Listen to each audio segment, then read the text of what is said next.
আসসালামু আলাইকুম। আজকে আমাদের বাগান থেকে ভেন্ডি ছিঁড়ার জন্য আসলাম আমি আর আমার আম্মু।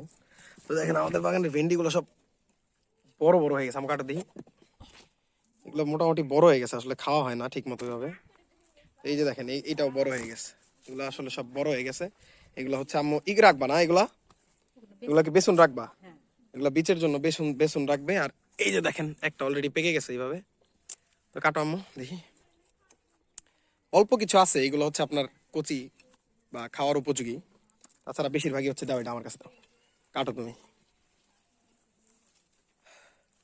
আমার এই পাশে দেখি কিছু গাছ হলুদ হয়ে গেছে, এগুলো কি মরে গেছে নাকি নাকি এইগুলোর জাতি এরকম না? আচ্ছা, আরো কিছু গাছ আছে, এই যে এখানে আছে ভেন্ডি গাছের ফুলটা দেখছেন, মাশাআল্লাহ অনেক সুন্দর।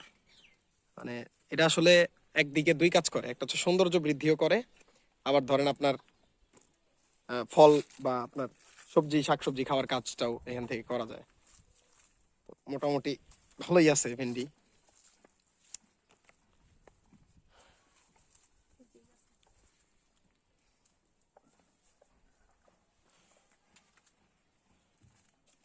এই দেখেন একটা জিনিস দেখে, এই যে সাইডে যে ভেন্ডিটা রাখলো, এটা দেখছেন, এটাতে হচ্ছে পোকা ধরছে। পোকা ধরছে। তো এটা এখানে রাখলা কেন আম্মু? বাসায় নিয়ে ফেলে দিব। ও আচ্ছা, ঠিক আছে। দেখেন মোটামুটি ক্ষেতটা অল্প একটু জায়গার মধ্যেই। এই যে দেখেন আর একটা হচ্ছে আপনার এটাও মোটামুটি একটা পেকে গেছে, এটাও বেসন হয়ে গেছে।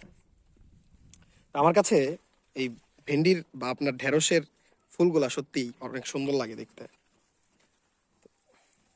ভেন্ডি গাছ দেখাইতে এসে দেখেন আপনাদেরকে আরেকটা জিনিস দেখাই। আমাদের ছোট্ট এই পেঁপে গাছটাই দেখেন অনেকগুলা পেঁপে ধরছে, প্রায় 4টার মতো।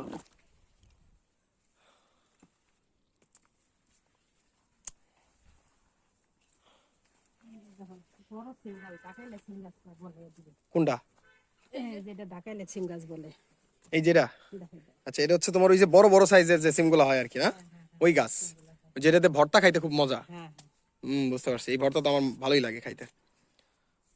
আর কি আছে? এই যেটা, এটা কাটবা না? বাতি বাতি গেছে। ও,